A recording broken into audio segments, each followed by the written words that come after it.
Isn't it bracing, Poirot? Bracing, Hastings? The weather. No, it is cold and wet. Did you know, Hastings, that the Earth is cooling at a rate of 3 degrees every 12,000 years? No, I didn't know that, no. Ah.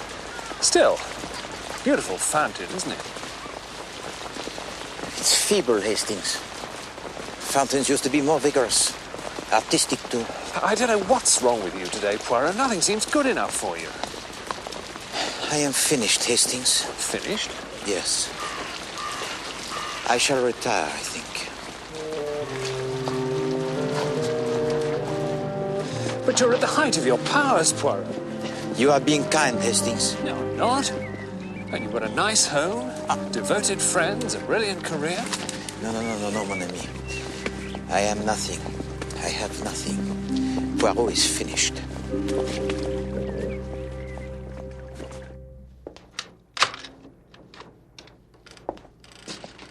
Penny for the guy, miss. It's only the beginning of October. You want to avoid the seasonal rush, don't you? Where's the guy, anyway?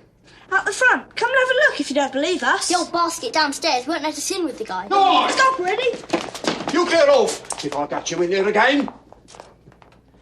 As soon as your back's turned. You did them out of a penny. Oh, a good thing, too. You don't want to go wasting your money encouraging them. I shan't, Mr. Dicker. Well, I've got a lot of work to do. You know, I don't know what their parents can be thinking about. Oh, indeed. Well, duty calls, Mr. Dicker. Yes. Well, if you have any trouble, you just come to me.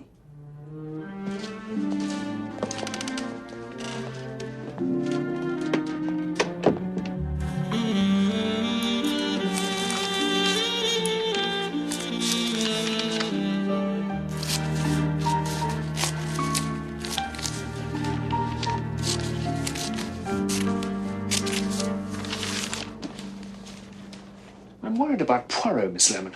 He's talking about retirement. That's because he hasn't had an interesting case for 5 minutes. I must have had my keys to let myself in. Is that all it is? That and the fact someone said he was middle-aged. Trouble is, Mr. Dicker kept talking. Well, he's always been middle-aged. Have you seen that photograph of him at his christening? I know. He looks as though he's about to address a board meeting. Who looks as if he is about to address a board meeting? Oh, this fellow I know.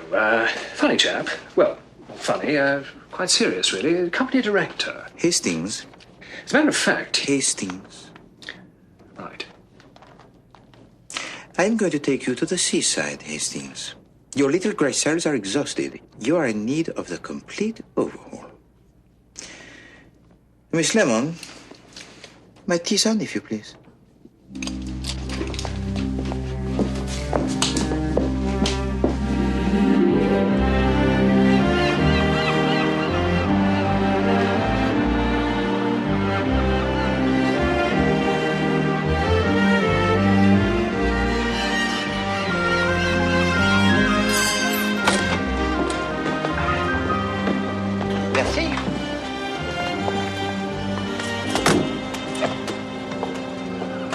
is very nice, Poirot. I wonder where the links are.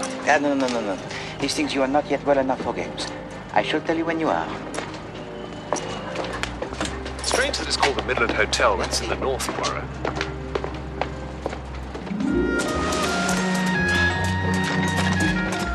Whitcomb is the place for her. Hey, look, I've got some more shells. I do hope you are feeling better, Hastings. Well, we've only been here half an hour. Yes, but the air here is right now. Look at the horses. Coats of the highest gloss. It reminds me of a horse I backed in the Cheltenham Gold Cup. Started at 5-1, came in at 2:15. Oh, that is not very good, surely. No, it's a joke, Poirot. Good, Hastings. You see, already you begin to make the jokes. Sometime, you must explain to me this joke. Yes. I say, look at that. My Greatest Cases. A lecture by the renowned Chief Inspector James Japp of Scotland Yard. Well, we are not interested, Hastings. We have other fowl to fry, huh? No, I'd like to hear that. Admission 1 shilling. Oh, mon Dieu. That is a lot of money to hear the Chief Inspector Japp. Women's Institute, Sandringham Street, Thursday, 8:30. Fancy old Japp being up here.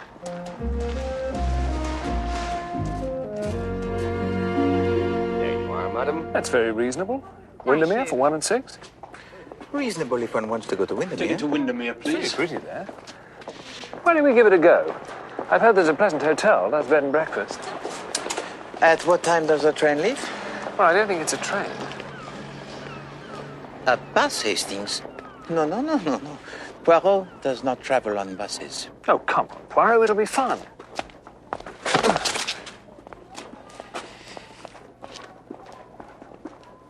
I say, what a rude fellow. He rather interested me. Well, if sheer bad manners interest you. He interested me because he was growing the moustache. And as yet the result is poor. You do notice the most extraordinary things, Poirot. But the growing of the moustache is an art, Hastings. I have sympathy with all who attempt it.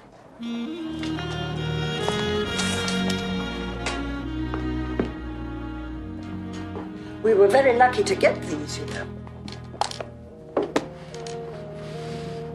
There. 12 miniatures of Napoleon's marshals by Jean-Baptiste Jacques Augustin. They're beautiful. Each one has a lock of the subject's hair in the back and his name written on the ivory. Isn't that strange? Now, you're certain you know what to do? Of course I am. You're all right. The box will be locked in my suitcase all the way. Nobody will even see it. Till the appropriate time, of course. Of course. You don't need to worry, you know. I know, my dear. But this is your first big commission. That server tea service was quite big. There was a lot of it. I was quite worried that you wouldn't be able to carry it all. And I have to be so careful these days. Well, I'm all packed. Shall I put the box in my suitcase? Oh, no. No. Leave it here till the morning. What time does your coach leave? 9:30. Don't worry.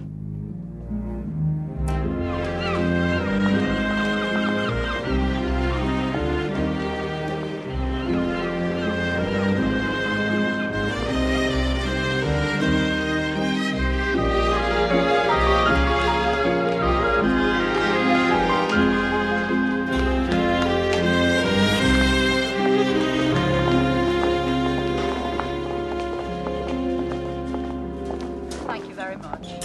Telegraph, please. Thank you. Reception. Jap, Oh, hello, Captain Hastings. This is a pleasant surprise. I see you're giving a lecture here tomorrow. Tonight, too, in Fleetwood. Friday, Barrow in Furness. For the Benevolent Fund, you know? Good morning, Hastings. Well. Prepared for the northern climate, eh, Poirot? Good morning, Chief Inspector. Hastings, the coach leaves in 5 minutes. What's got into it?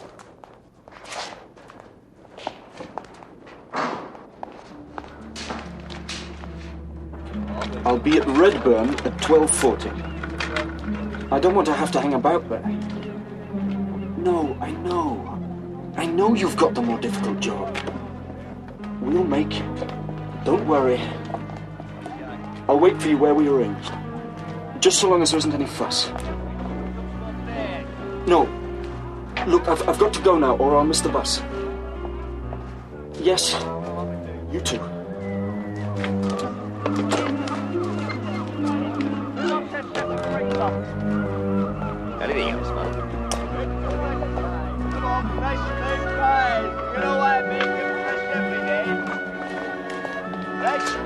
Why are you so beastly to Jack, Poirot? Beastly, Hastings. It's not these lectures he's giving, is it? Lectures? Where can we put our luggage, please? The luggage around the back. Oh, sorry again. You blind or something? What a rude man. Bonjour, mademoiselle. Oh, bonjour. Morning. May I? Thank you. That's all right, it wasn't heavy. All aboard now, all aboard.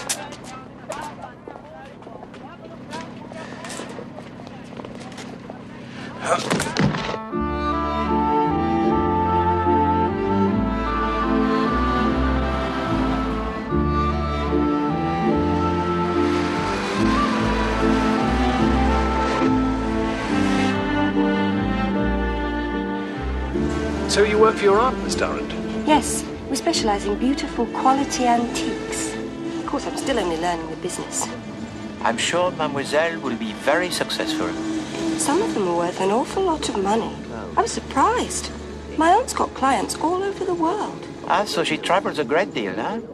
Oh, no, not at all. If someone wants a particular period table or chair or a certain piece of china, they write to her and she gets it for them. That's what's happened in this case. How do you mean? Well, my aunt got a very valuable set of miniatures for an American collector. He's over here on a buying trip. He's staying in a hotel in Windermere. And if he likes them, he'll buy them? I hope so. I'll have to be ever so careful on the return journey. I'll have £1,500 in my bag. In cash.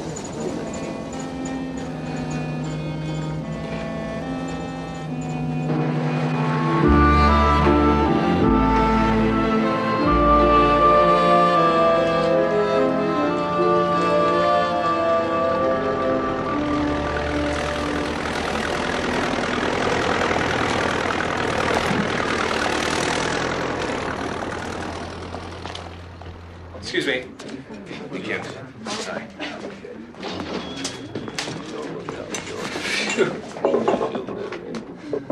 They have no tisane, Hastings? No. No. They usually do, but...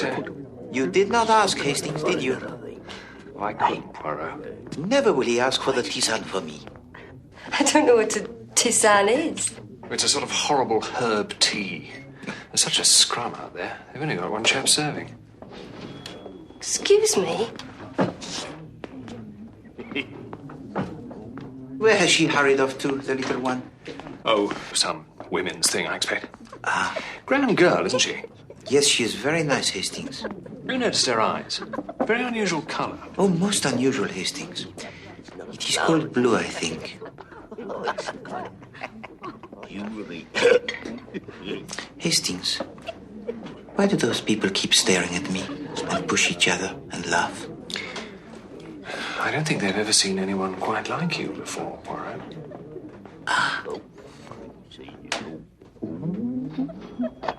Where's Miss Durrant? Hope she doesn't miss the coach. Why, she is silly, but perhaps not that silly. Silly? But to tell two perfect strangers that she will shortly be carrying £1,500 in her bag is not the height of sagacity, mon ami. I'm so sorry, rushing off like that. I was worried about the miniatures. I thought I saw a man taking my suitcase out of the coach. I went flying after him, and it turned out to be his own. I felt such a fool. So your case is all right? Oh, yes, it's still in the boot. His was exactly like mine, though. What man was it, mademoiselle? It was that man who was so rude. You know, the one with a sort of moustache. That is quite curious. Why did he want his suitcase? He's staying here in Redburn. More curious and more curious. He was happy to pay the full fare to Windermere. I happened to see his ticket when he presented it. Poirot loves a mystery, even when there isn't one. It used to be my profession, Hastings. You have heard of me, perhaps, mademoiselle? You're not that conjurer, are you? Perhaps I am. Perhaps I am.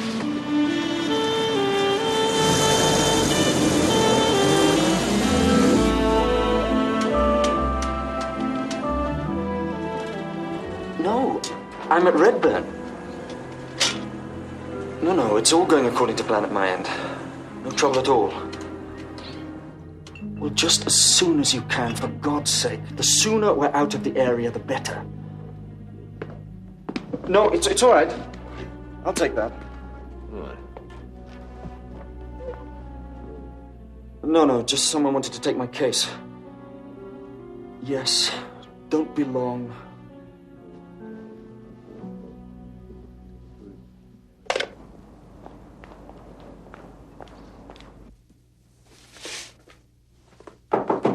Captain Hastings?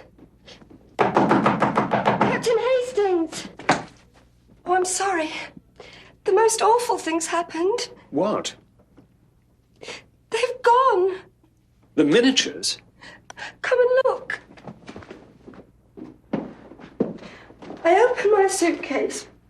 The miniatures are in this dispatch case inside. Look.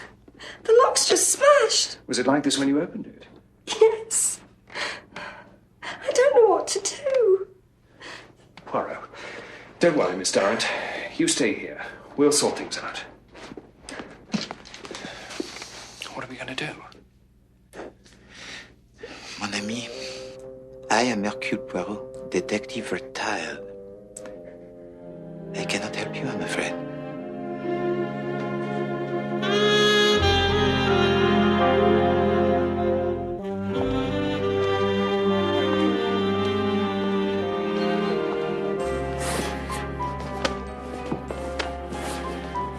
I've had to stay here all night. I've looked everywhere. You haven't got spare key? Of course I haven't. I thought you might have a pass key. No, not me. You'd get accusations, wouldn't you? Suspicions. You'll have to change the locks. I can't.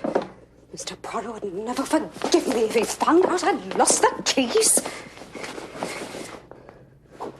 I can't stay here another night.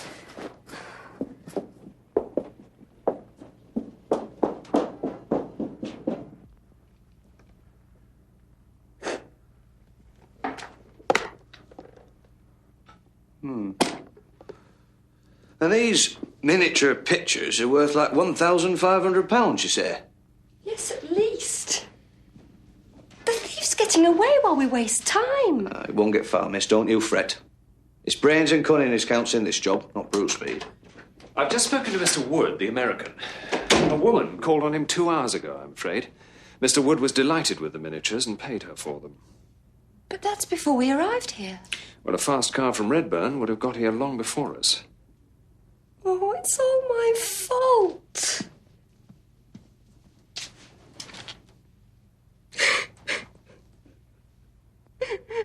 Look, Miss Durrant, you can leave this with me. You get on back to Whitcomb and explain things to your aunt. Right. And PC Flagg and I will go and interview Mr. J. Baker Wood. I'll have to talk to my sergeant first, sir.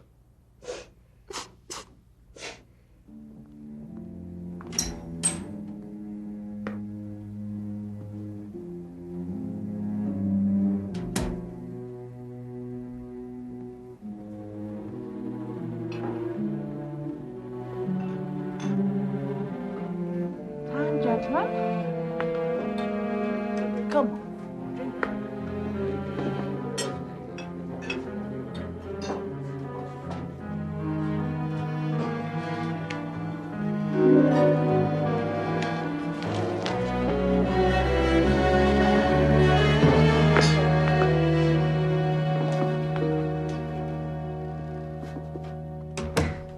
You look terrific.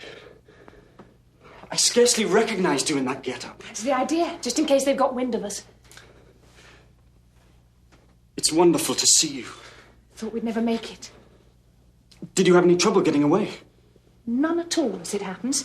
Just walked out the door, put the case in the car and drove off. I was shaking. I expected to hear a shout at any moment. We've done it. So far. You're the cleverest girl in the world. as well as the most beautiful.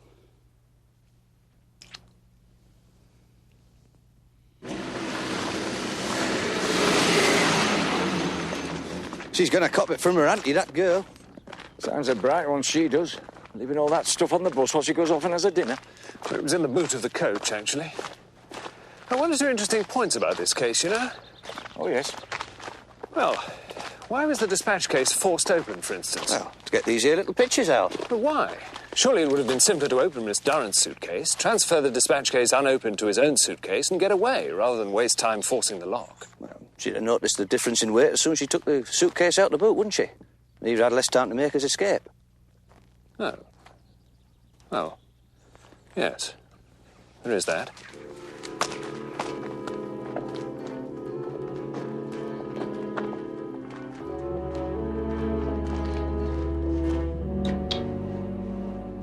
Of course I didn't suspect anything. Why should I? She said she came from Elizabeth Penn. She had the miniatures. May we see the miniatures, please, Mr. Wood? I guess so.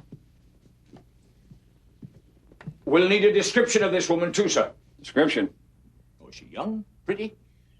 No, sir. She most certainly was not young. Or pretty. She was tall and elderly. Gray hair. She had a blotchy complexion and a budding mustache. Siren, not in your life. How did she arrive at the hotel, Mr. Wood? On a hotel ferry. There. Yes. I see. Very nice. Now, it's $7,000 for 12 of those beauties. I'll tell you, that's some bargain. I'll be taking that, sir. What do you mean? Evidence of a crime, sir. Oh, hey, you gotta be kidding. You'll get a receipt. Denzel, we have to assure ourselves who the rightful owner is. What do you mean, rightful owner? I'm the rightful owner. I'm $7,000 worth the rightful owner. That's not for me to say, sir. Then don't say it. I'll say it for you. Those are my goddamn miniatures. That's for the court to decide, sir.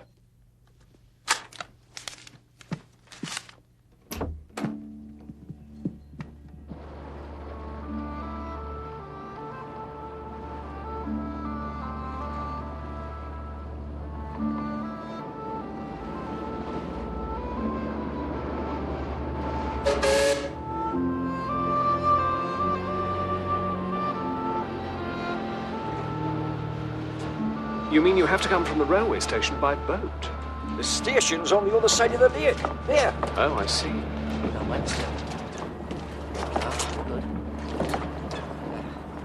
Good day. Morning. Mr. Arkwright? Aye, sir? Did you bring an elderly lady to the Lake Hotel today? I bring lots of old ladies, sir. Tall, grey-haired, bit of a moustache? Oh, I picked her up at station at 12 minutes past 1. How are you so sure of the time? Because the Lancaster train gets in at 1 o'clock and it arrived at 10 past. Does that train stop at Redburn? Redburn? No, that's on Multbrook line. Stop at Redburn.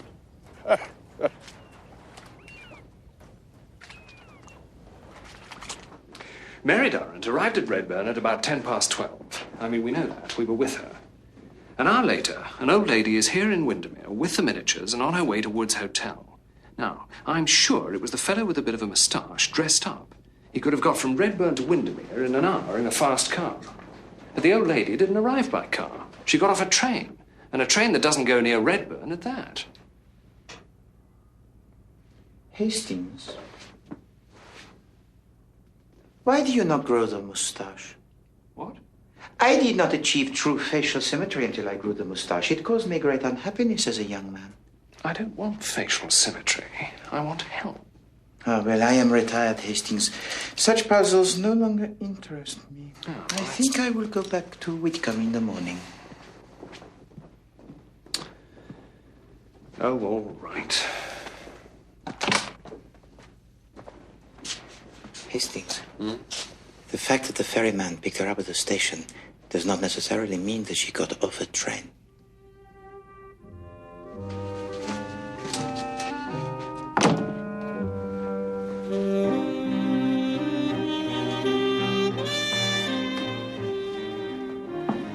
If she didn't come by train, how did she come? Who knows? Hastings, You have done well. But you will be on this case a long time, I think. Don't I know it? Right. I'm going back to Redburn in the morning. Reconstruct the crime, that's the thing. Start from the beginning.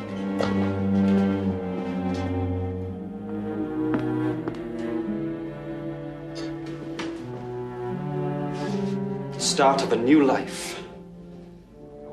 I don't think much can go wrong now. I'll wait for you in the car.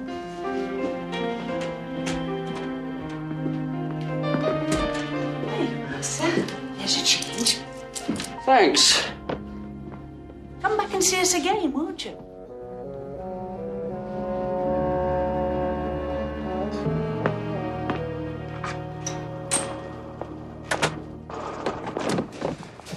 So, as I see it, it started here.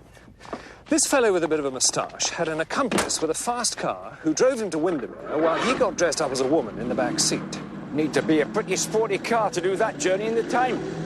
What? Something like that, you mean? It's him! Stop! Don't stop! Here, that's not meant to be chasing. Get in! This is a patrol car, not a chase car. Get in!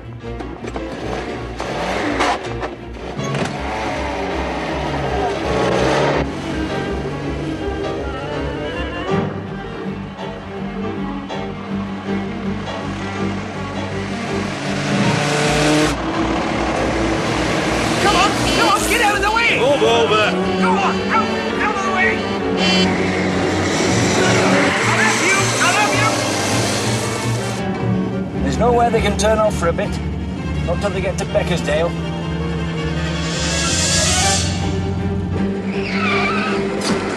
They have turned. Well, I'm blessed. Won't get them very far. It's a dead end, that is. Only goes to Hemmingskit, doesn't it?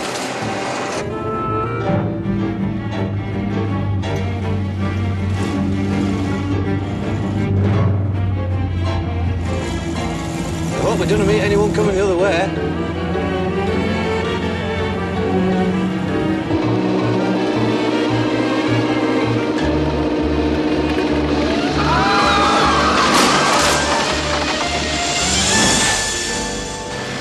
My God!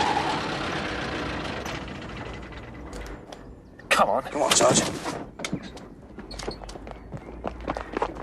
Right. Come on, lad. Come along, madam. Out you come. Why can't you leave me alone? Don't you know what it's like to love a man? Well, no, not exactly. Sergeant? Come along. No trouble. Oh, it's you again, is it? I might have known. Come on, officer.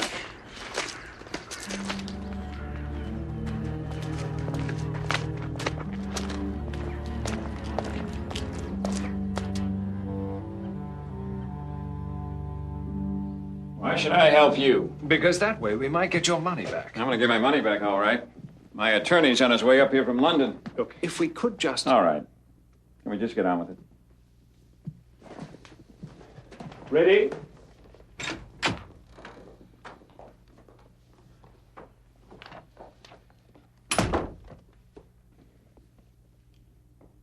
Well? No. Right. Ready? Take your hat off.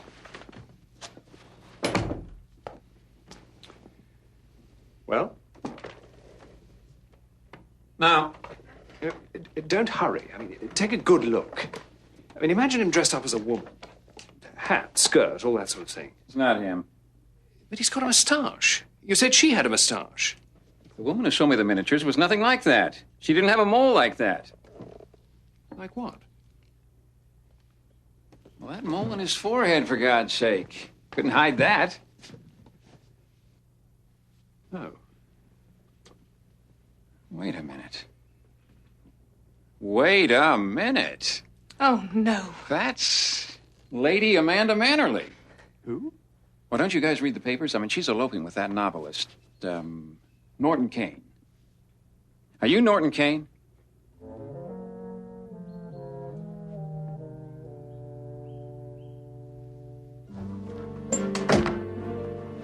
So good of you to come with me, Mr. Poirot. No, not at all, my dear. How could they possibly leave such a charming young lady in so great distress?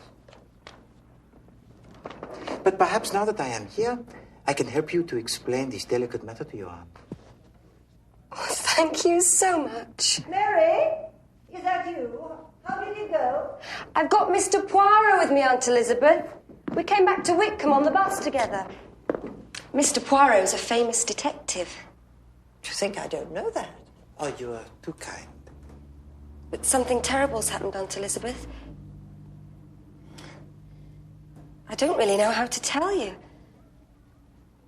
I regret to inform you that your miniatures, they have been stolen. Stolen? But how could they be stolen? Where were they stolen from? They were stolen from the bus when we stopped for lunch at Redburn. But have no fear. It will not be long before the miscreants are apprehended. Don't give us away to my father, will you? Oh, no, of course not. Whereabouts are you headed? Can't tell you. Cheer up, Captain Hastings. Oh, yes.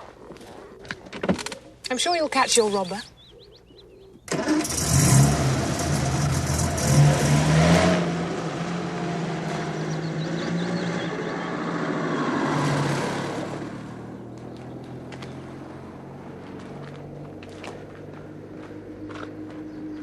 Yes, well, with our one and only suspect gone, I'm damned if I know how we're going to catch him. Eh, Captain Hastings?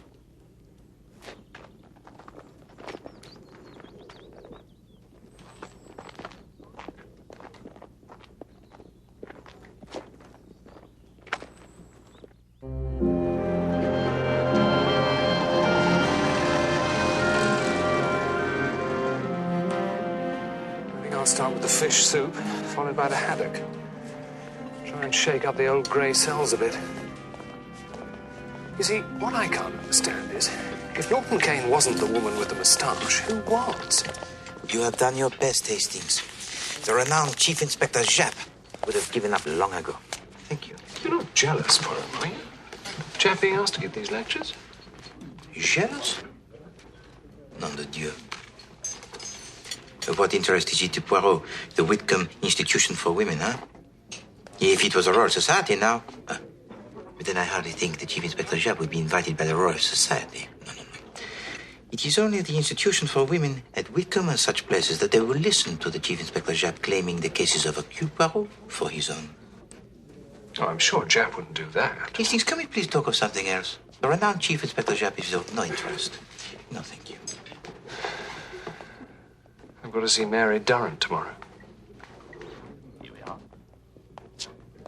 Perhaps you should bring Mademoiselle Durand and her aunt and Monsieur J. Bakerwood face en face, huh? And discuss this thing. Oh, I don't see what good that'll do. I don't know what I'm going to say to her and her aunt anyway. Sleep is the thing, Hastings. For myself, I fully intend to get to bed immediately after dinner. And I strongly advise you to do the same. Ready to order, sir?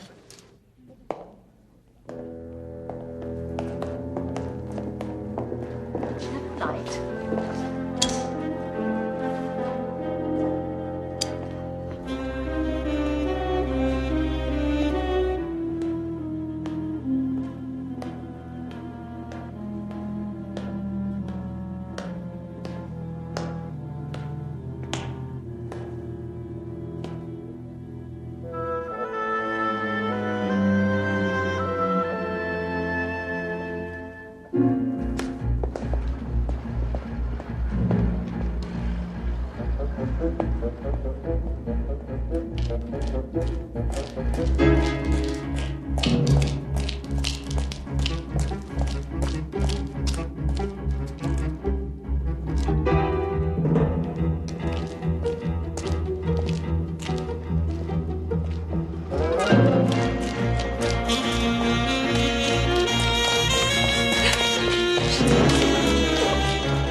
Good evening, Constable.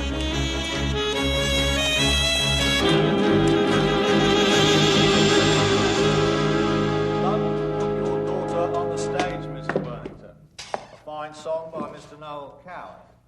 And the same holds true for the police force. Don't put your side into the detection business. Because detection is a darned lonely business, and detectives are perhaps inclined to be lone wolves, if you'll pardon the expression. And at the conclusion of a case, there are always other parties, not of the police force, who will claim to have solved it. I refer, of course, to that bane of the policeman's life, the amateur sleuth, or worse still, the professional private detective. The professional private detective, ladies and gentlemen, is not the glamorous figure of fiction. He is a man who, failing in more worthy walks of life, and being of meddlesome and trouble-making disposition, finally comes to rest in a dingy office over the chip shop, where he plies for hire in the sordid world of petty crime and divorce. Except, I have to say, for one. I have been fortunate in my career in that many, indeed perhaps most, of my cases have been shared with that most extraordinary of private detectives, and, if I may borrow a word from his own native tongue, that doyen of the Belgian police force, Monsieur Hercule Poirot. I think I may say, without fear of contradiction, that Hercule Poirot has one of the most original minds of the 20th century. Intelligent, brave, sensitive, devastatingly quick, Hercule Poirot stands head and shoulders above any other detective of my considerable experience.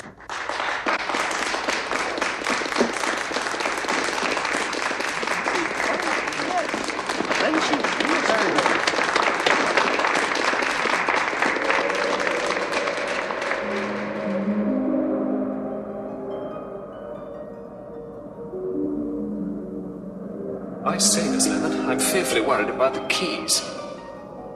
Order and method, Miss Lemon. Order and method.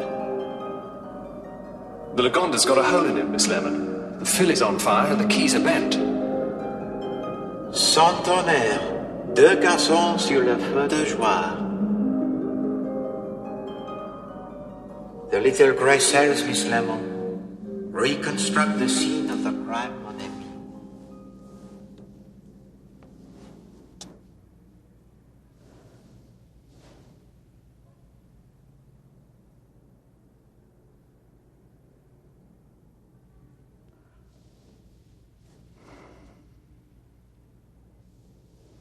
Come up to door. Take keys out of bag. Unlock door. Anything to go, miss? I come in. You clear off. Dicker follows, still talking. Shortening courage and wasting all your money. Oh, it works. It really works. Come now, Hastings. Tell me where you stand in this case, and Poirot will do his humble best to assist. No, it's no good. I don't stand anywhere with the case ready. Anyway, I'm the one who's got to face the music. Well?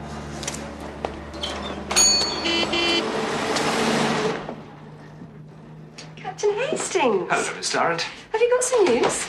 Well, no, not really. No, I understand.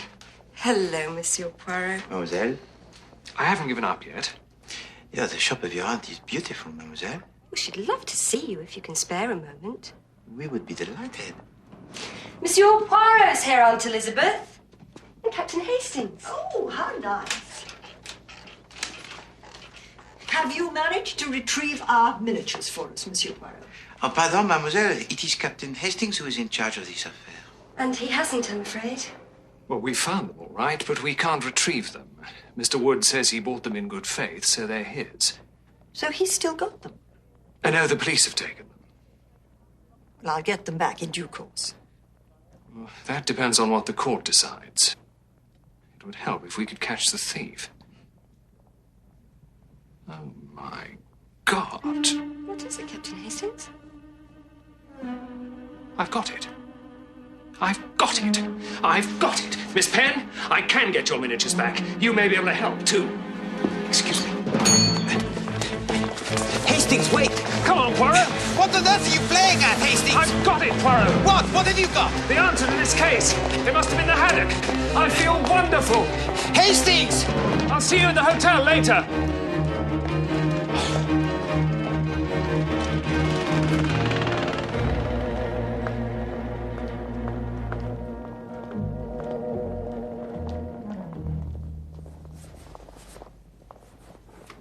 As soon as I said it, I knew.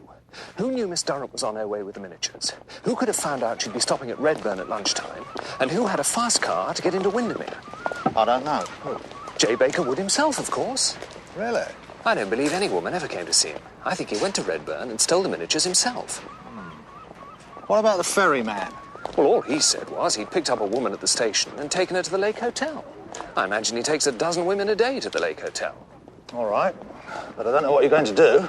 Well, it's quite simple, really. You see, Wood has never met Miss Penn or Miss Durrant. I've asked him to come over from Windermere. Now, when he sees this beautiful young girl and her aunt in a wheelchair... What? Well, he's going to feel pretty damn small, I can tell you. Really? Oh, yes. I mean, even a hardened criminal like him isn't entirely without a heart, Jap. Come on.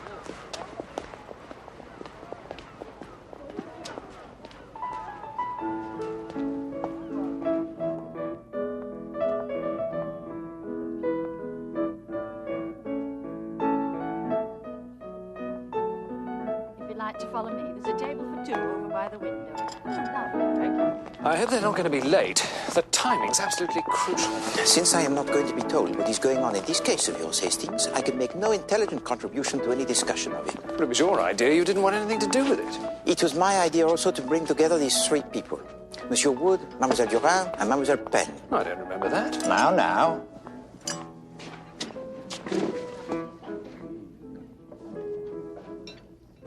Here you are.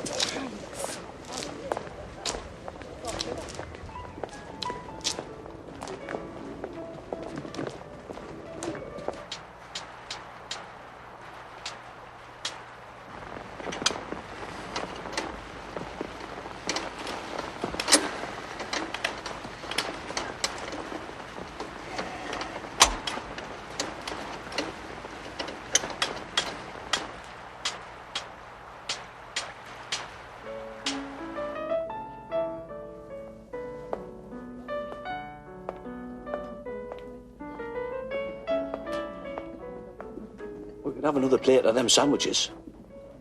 You should have made them last. I thought the property was coming later.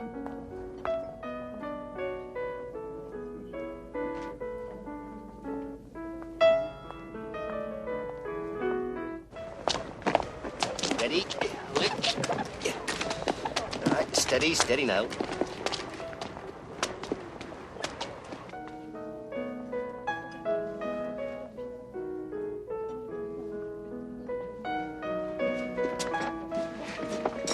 Sarge. Well, they've arrived. The old one in the wheelchair, like you said. I should be sitting there. It's not going to be sitting here. I can't see nothing. How good of you to come, Miss Penn. Do sit down, Miss Durrant. What a handsome room. This is Chief Inspector Japp of Scotland Yard. How exciting. How do you do? Why don't you sit next to Monsieur Poirot, Miss Penn? Mademoiselle. Aunt Elizabeth was so hoping you'd have good news for us. Well, I hope so too. Is that all? Just hope? It's all right, Mary, dear. Oh, the dear child. She's so protective on my behalf. Mademoiselle Penn, may I offer you something to eat or a cup of tea? I'd love a cup of tea. What's happening now? Nothing. Just gabbing.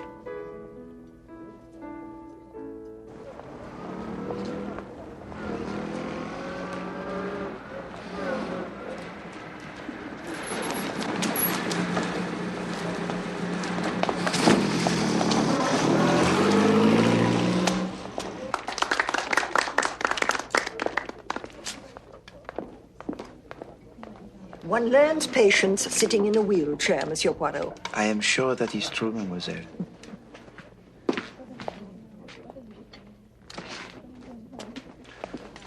standing up. Oh, it's the Yank. He's arrived. It's very good of you to come. You have the miniatures? All in good time. You said I'd get them back. It is the guest of Captain Hastings. I've driven all this way in a wild goose chase. I assure you, if you'll just bear with me. I thought this hotel was going to spoil the coastline, but at certain times, seen through the mist or at sunset, it really looked... Mademoiselle Penn, the mist is beginning to clear, I think. I don't think you've met Miss Durrant. What do you do? I feel unwell, Mary. And Miss Penn. Look, this is all very nice, but I didn't... No, I've never met Mr. Wood. We've only... Mr. Wood? Come along, Mary. My aunt isn't feeling well. Hold on. Mademoiselle Penn,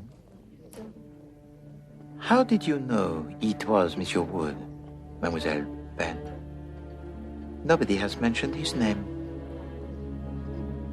Well, I didn't. I just... You could not possibly have known him. Not unless it was you who took the 1,500 pounds from him for the miniatures. Why, it was her. Made up to look like a frump. But it was her. Made up to make everybody else think that it was a man. Dressed as a woman. N'est-ce pas, Mademoiselle Penn? You thought that you would keep the money and get back the miniatures as stolen property. Wait a minute. She would... Nice work if you can get it. So, Miss Penn, what do you say to all this?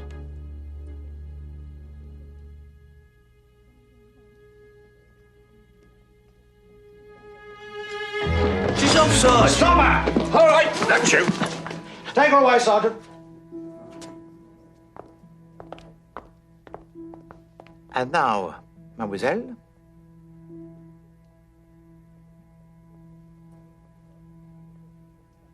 You. And her! Not so fast, miss. Lock them both up. But she... I didn't...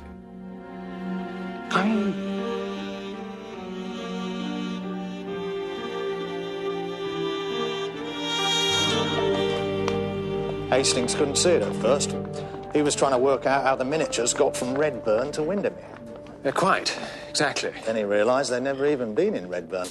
Masterly Hastings, you diagnosed the true nature of the crime. Oh. Unfortunate, of course, that you set a trap for quite a wrong culprit. Excuse me. Merci. Excuse me, sir. You forgot your receipt. Ah, merci beaucoup. I hope you enjoyed your stay. Yes, indeed. Gentlemen. Allow me, Poirot. There's something about you here, Jap. Chief Inspector Jap to speak in North Country lecture tour. You knew. That's why you dragged me all the way up here. No. It was the other side I was interested in. I did not know that... Learn to speak French like a Frenchman? In Belgium, Hastings, it is considered quite bad form to read another person's newspaper cuttings. Thank you.